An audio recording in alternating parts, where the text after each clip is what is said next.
प्रेरणास्पद कथा YouTube channel पर मैं धनंजय जैन आप सभी का हार्दिक अभिवादन करता हूँ। दोस्तों, आज धर्मवती नाम की 23वीं पुतली सिंहासन से जागृत हो जाती है और महाराज भोज के सामने अभिमुख होती हुई कहती है कि महाराज विक्रमादित्य, किसी भी विषय को जानने के लिए जब उनके दरबार के अंदर डिबेट होती थी, क्या सही क्या गलत, उसकी तह तक जानने के लिए वे अपना सर्वस्व न्यौछावर करने को उद्यत हो जाते थे और तह तक पहुंचते थे। तब तक अपने ही दरबार के अंदर सुज्ञ विज्ञ विचक्षण ऐसे लोगों के सवाल जवाब का बड़ा मजा लेते थे, आनंद लेते थे। उससे उनकी बुद्धिमत्ता का भी पता चलता था। एक बार उनके दरबार के अंदर ऐसी ही एक बहस छिड़ गई, मनुष्य जन्म से महान होता है या कर्म से महान होता है। कोई कह रहा था कि मनुष्य तो जन्म से ही महान होता है, जैसे राजा का बेटा राजा, वो तो महान ही है। मंत्री का बेटा मंत्री, उसकी इज्जत, उसकी ख्याति, उसे ज्यादा परिश्रम करने की जरूरत नहीं होती है, वो अपने आप ही मिलती चली जाती है। कर्म गौण बात है। जरूरी नहीं है कर्म के अनुसार ही व्यक्ति के व्यक्तित्व में निखार आए। सब अपना अपना पक्ष रख रहे थे। कई बार धनाढ्य कुल के अंदर पैदा हुआ लड़का भी उसके पैदा होते ही दरिद्रता आ जाती है। तो फिर संस्कार कहां से आए? राजा का बेटा जैसे राजा, जरूरी नहीं है, सब कर्मों का खेल है। कोई कर्मों को प्राथमिकता दे रहा था तो कोई जन्म को प्राथमिकता दे रहा था। कोई भी निर्णय तक नहीं पहुंच पा रहे थे। दो गुट हो गए थे। सभी अपना अपना पक्ष अपने अपने अंदाज में और अपने अपने हिसाब से रख रहे थे। कोई कह रहा था जैसे कमल कीचड़ के अंदर पैदा होता है, जैसे तुम कह रहे हो ना, राजा का बेटा राजा ही बनता है, जरूरी नहीं है। दूसरा पक्ष कहने लग गया कि कीचड़ में पैदा होते हुए भी अपने आप को निर्लेप रखता है, उसके प्रति आसक्ति और ममत्व उसका नहीं रहता है। गुलाब कांटों के बीच में पैदा होता है, फिर भी उसके चेहरे से मुस्कुराहट हो जाने नहीं देता है।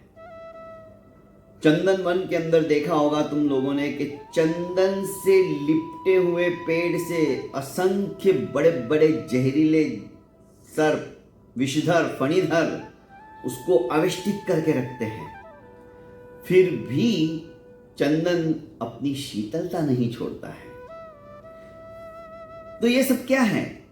यदि आप संस्कारों की बात कहते हो कि गुरु का बेटा तो गुरु ही बनेगा, डॉक्टर का बेटा आज जैसे डॉक्टर ही बन रहा है, जरूरी नहीं है। कर्मों के अनुसार सब कुछ होता है। दूसरा पक्ष अपने बात को सुदृढ़ रखने के लिए भांति भांति के उदाहरण दे रहा था।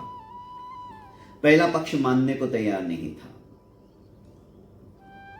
वो कहता कि नहीं, मनुष्य जन्म ही सर्वश्रेष्ठ जन्म है और मनुष्य जन्म प्राप्त होने के बाद में अपने आप ही उस परिवार का संस्कार उसके अंदर समाहित होता चला जाता है। जैसे पुजारी का बेटा प्रतिदिन पूजा करते करते वो भी पंडित बन जाता है, वो भी ज्योतिष विद्या के अंदर पारंगत हो जाता है। वकील का बेटा आजकल देखते हैं हम वकील ही बनता है। इंजीनियर का बेटा इंजीनियर ही बनता है, क्योंकि उसको वही संस्कार चले आ रहे हैं। संस्कारों का असर मनुष्य जन्म पर ही होता है। वो भी अपनी बात पर अड़ा हुआ था। राजा ने जब अत्यधिक उनकी बात लंबी होते हुए देखा तो उन्होंने कहा, एक काम करो, जंगल से एक नवजात सिंह शिशु को लेके आओ। शिकारी गए, राजा का आदेश, छोटे से नवजात शेर के बच्चे को लेके आ गए। राजा ने गडरिये को बुलाया और कहा कि तुम्हारी बकरियों के साथ इसको भी चराओ, इसको भी साथ साथ लेके जाया करो। गडरिया सोचने लगा कि महाराज आप क्या आदेश दे रहे हो, भला है तो शेर का बच्चा है, धीरे धीरे सबको खा जाएगा। महाराज ने कहा, नहीं, ऐसा नहीं होगा, जाओ। संस्कारों की जो बात थी प्रैक्टिकल रूप में बताने के लिए दोनों पक्षों को महाराज विक्रमादित्य ने अपनी सूझबूझ से, अपनी विचक्षणता से इस तरह से उदाहरण के माध्यम से देने की कोशिश की। अब गडरिये का बच्चा रोज बकरियों के साथ साथ उसको भी चराने के लिए लेके जाता। ये भी मिमियाने लग गया, बकरियों के साथ घुल मिल गया, दूध पीने लगा। भूख लगी तो घास भी खाने लगा। करीब 1-2 महीने का समय व्यतीत हो गया। वो बिल्कुल बकरियों की तरह आचरण करने लग गया। सभी दरबारियों को राजा ने कहा कि देखो, इसके संस्कार तो शेर के बच्चे के थे ना, फिर पर धीरे धीरे बकरियों के साथ रहने की वजह से ये भी मिमियाने लग गया। पर नहीं, जब व्यक्ति का व्यक्तित्व स्वयं निखार आता है, उसके कर्म जब बलवती हो उठते हैं, बलवान हो उठते हैं, वो कर्म करने की चेष्टा करता है तो अपने वास्तविक स्वरूप को प्राप्त करता है। आगे देखिए क्या होता है। कतिपय महीनों के पश्चात महाराज ने एक पिंजड़े के अंदर शेर को मंगवाया और उन बकरियों के झुंड के सामने उस पिंजड़े को रख दिया। तो जैसे ही शेर ने बकरियों को देखा तो एक दहाड़ मारी। बकरियां शेर को देखते ही इधर उधर भागने लगी, जबकि वो पिंजड़े में था। उनको भागते देख शेर का बच्चा भी भागने लगा, क्योंकि तब तक उसके ऊपर वैसे संस्कार नहीं थे। वो अपने आप को बकरी ही समझता था। सभी दरबारियों को फिर से इंगित करते हुए कहा कि देखो, अभी तक बचपन से ही उसको जो संस्कार दे दिए वो उसी में रमा पड़ा है। जैसे कि आप बोल रहे हो ना, इंजीनियर का बेटा इंजीनियर ही होता है, राजा का बेटा राजा ही होता है, प्रधान का बेटा प्रधान ही बनता है। पर जब स्वयं के कर्म बलवान हो उठते हैं, कर्म करने के लिए वो स्वयं उद्यत हो जाता है, तो परिणाम कुछ अलग होता है। अब राजा ने उस गडरिये को कहा कि एक काम करो, तुम जो हो अब बिल्कुल भी इस बकरियों के साथ में इसे मत रखो, इसको अलग ही स्वच्छंद विचरण करने दो, अकेले में छोड़ दिया करो। अब शेर का बच्चा अकेला घूमते घूमते जाता, देखता इधर उधर, धीरे धीरे वो हिंसक प्राणियों को भी झपट्टा मार के खाने लगा। जो घास फूस खाने लग गया था, दूध पीने लग गया था, अब उसका व्यवहार बदलने लगा। एक दिन पानी पीने के लिए जैसे उसने नदी के अंदर अपनी परछाई देखी, उसे अपने वास्तविक स्वरूप का ज्ञान हुआ। वो सोचने लगा, उस दिन पिंजड़े के अंदर जो दहाड़ मार रहा था, मैं तो वैसा ही दिख रहा हूं, क्या मैं भी ऐसी दहाड़ मार सकता हूं? उसने कोशिश की और उसकी गर्जना सचमुच में वैसी। अब बकरियां भी उससे डरने लगी। एक दिन फिर से शेर को पिंजड़े के अंदर उसके सामने लाया गया तो ये डरा नहीं। जैसे ही शेर ने दहाड़ मारी, इसने भी उतनी ही जोर से दहाड़ मारी, अपने वास्तविक स्वरूप को ये प्राप्त कर गया। दोस्तों, कहने का आशय है कि महाराज विक्रमादित्य अपने सभासदों के भी प्रश्नों का समुचित उत्तर देने के लिए प्रैक्टिकल रूप से इस तरह का व्यवहार करते थे और उनके दिमाग से वस्तुस्थिति क्या है वो डालने के लिए जो कुविचार, जो सत्यता से परिपूर्ण नहीं हो ऐसी बातें वे निकाल देते थे धीरे धीरे अपने उदाहरणों के माध्यम से। अब होता क्या है, महाभारत का एक बीच में उदाहरण याद आ गया मुझे। भीष्म पितामह का तो आपने सभी ने महाभारत देखी है, पढ़ी है, सुनी है। भीष्म पितामह को शरशैया क्यों प्राप्त हुई? बाणों की शैया के ऊपर उनको क्यों मृत्यु को अंगीकार करना पड़ा? दोस्तों, पहले जन्म के अंदर भीष्म पितामह एक किसान थे और उन किसानों ने देखा कि कबूतर को बिल्ली ने दबोच लिया है।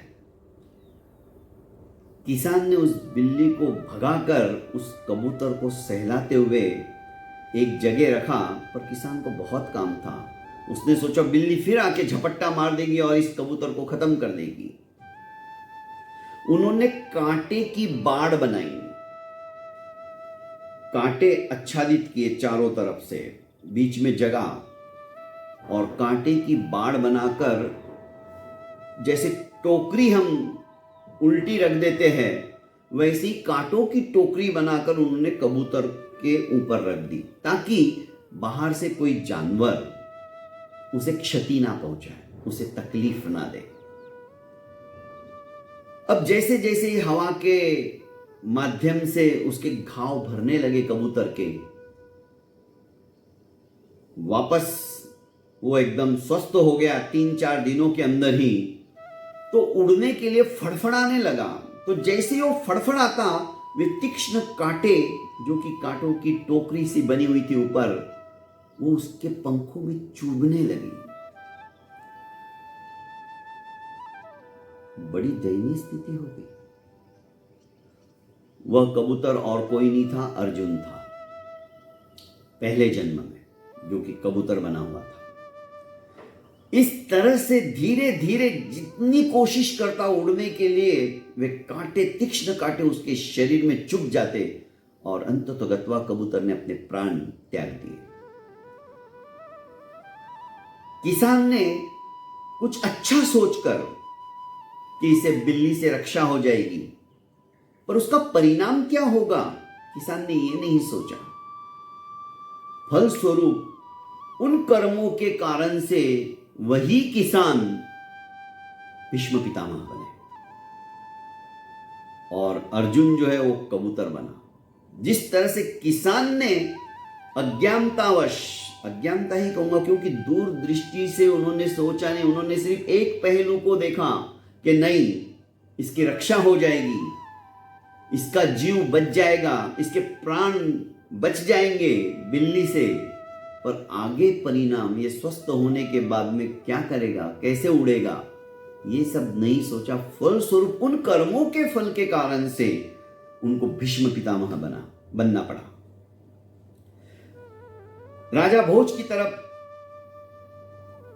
सन्मुख होते हुए धर्मवती नाम की 23वीं पुतली कहने लगी कि महाराज विक्रमादित्य इसी तरह से भांति भांति से अपने सभा सदस्यों की समस्याओं को निराकरण करते थे, दूर करते थे। क्या आप इतना समय निकाल सकते हो सभासदों की बातें सुनने के लिए, या जो कुछ मैं बोल रहा हूं वही सही है? नहीं, वे सटीक उदाहरणों के माध्यम से अपनी प्रजा को बहुत ज्यादा बुद्धिमान बनाने की भी कोशिश करते थे और उनके विचारों को सुनकर अपने मन में जो आई वो बात बताने के लिए प्रैक्टिकल रूप में उदाहरण देते हुए उनको समझाते थे। अब 24वीं पुतली आगे आके कल क्या कहेगी ये तो सुनने के पश्चात ही पता चलेगा। दोस्तों, आज के लिए इतना ही काफी। इजाजत चाहता हूं। प्रणाम।